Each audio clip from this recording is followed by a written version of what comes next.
L'activité principale de Wilhelm & Co est à la fois une activité d'aménageur et de promoteur.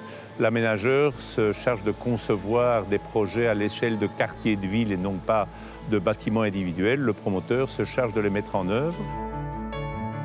J'aimerais bien qu'on retienne de la société dans l'avenir que nous avons peut-être fait œuvre de pionnier dans plusieurs domaines. Première spécificité, la nature des projets. Nous développons des grands projets multifonctionnels. Deuxième spécificité, il y a presque toujours au sein de chaque projet un pôle commercial important.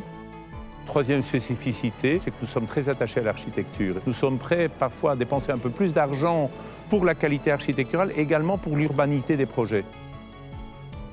Je crois que le projet où nous sommes aujourd'hui est un bel exemple puisqu'il y a un pôle commercial, un centre commercial qui va d'ailleurs être agrandi, mais qui est directement rattaché à la ville et qui se prolonge par une rue commerçante, par un cinéma qui se trouve à 400 mètres d'ici. Donc nous créons vraiment des projets d'hypercentre où le pôle commercial s'intègre complètement au sein d'une ville, c'est-à-dire d'un pôle logement que nous créons également, de bureaux et des autres fonctions qui constituent la ville.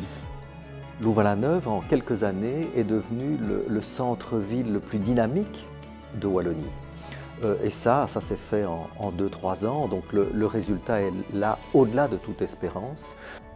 Maintenant, on constate que dans à peu près un rayon de 30 km autour de Louvain-la-Neuve, les gens viennent à Louvain-la-Neuve pour l'esplanade, mais également pour découvrir la ville et toutes les activités qui s'y trouvent.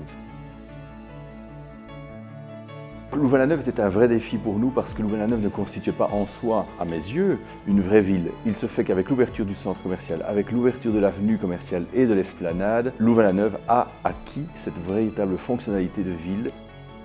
À Liège, le pari de l'identité, c'était de combiner un pôle média avec également un pôle commercial. Le pôle média, je crois que tout le monde le connaît, puisque ce sont les plus grands studios de la RTBF, plus le pôle image de Liège, qui regroupe une trentaine d'entreprises dans le secteur des médias. Le tout ayant permis de donner à ce quartier du Londeau, qui n'était pas particulièrement attractif, une véritable identité. C'est un nouveau quartier liégeois. Le premier impact bénéfique, ça a été l'assainissement complet de 6,5 hectares des anciens laminoirs du Londeau. C'est quand même une friche industrielle qui a été éradiquée, c'est très important. Et là maintenant, c'est un quartier qui se développe très fort, en belle symbiose avec le centre piétonnier. Cela a permis aussi d'ajouter un pôle en plein centre-ville. Donc ce pôle est générateur d'activités, générateur d'emplois, donc c'est très positif. Nous retrouvons des personnes qui viennent pour Médiacité, mais qui franchissent le pont et que nous retrouvons dans le centre-ville.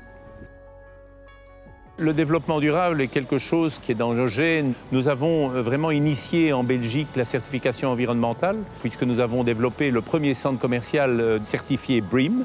Mais au-delà de ça, nous avons essayé de développer des concepts originaux, comme par exemple en matière de tri sélectif. Nous avons conçu des systèmes où nous réalisons un benchmarking, c'est-à-dire une comparaison entre les performances des différents commerçants, et on obtient de bien meilleurs résultats que par la coercition ou l'imposition de règles. Nos projets sont évidemment créateurs d'emplois. À Liège, nous avons créé plus de 1000 emplois directs. Mais au-delà de ça, ils donnent une identité à une ville.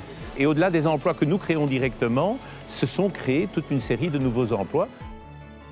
L'esplanade à Louvain-la-Neuve a largement contribué à transformer un campus en une véritable ville où les gens viennent habiter, toutes générations confondues.